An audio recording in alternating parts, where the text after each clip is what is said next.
o mais lindo dos últimos tempos. Nasceu ontem em São Que Paulo, pão gostoso. E aí estão em primeira mão as fotos da Isabel. Ave Maria, tá gostoso, né, filho? Veio ver a filha, que é a mulher Caroline, mas amanhã já vai treinar lá em Ô, Madrid. delícia. Quarta-feira tem Real e Barcelona pela Pão semifinal francês. da Liga dos Campeões. Jogão que a Globo vai mostrar. É, negão. Sem manteiga. Essa criança veio de onde? Da Etiópia? Já depois comerciais tem o máximo do luxo da ostentação no coração de uma favela. Nossos repórteres mostram com imagens exclusivas os 4 cantos da mansão do traficante mais procurado do Rio. Tudo do bom e do melhor. Uma casa de 3 andares, bar bem abastecido e equipamentos sofisticados de TV. Na cozinha, uma geladeira de última geração.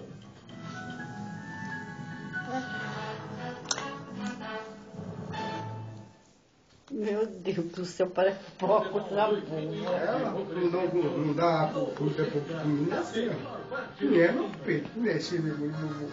Itaú, o bom do muda. O Itaú muda com você. É o pão mais gostoso da face da terra, é esse. Esse é. Pensa numa criança com fome, pensa, olha, olha. Meu Deus. Com as 2 mãos agora, gente. Olha, tadinho.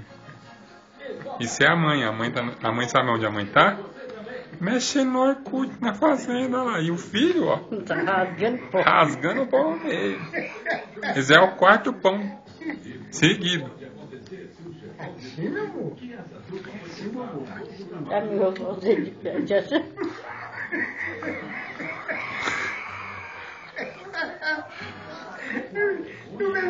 Tu vem da onde, meu filho?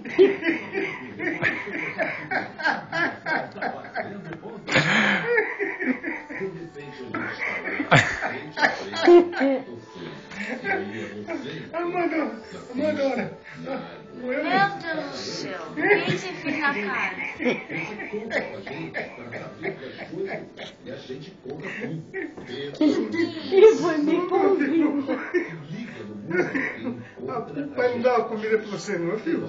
Quem é que tá te matando de fome assim? Isso aqui é pão, ó. Pão. Olha a briga, tomando da mão da avó, porque a avó queria o pão pra comer o pão, Ai, que mas ele tomou. Que horror! Eita, meu Deus do céu, olha. Tá gostoso, né, filho? É isso aí, mete bronca. Ele apontou o dedo pra mim, você viu? E existe um único motivo.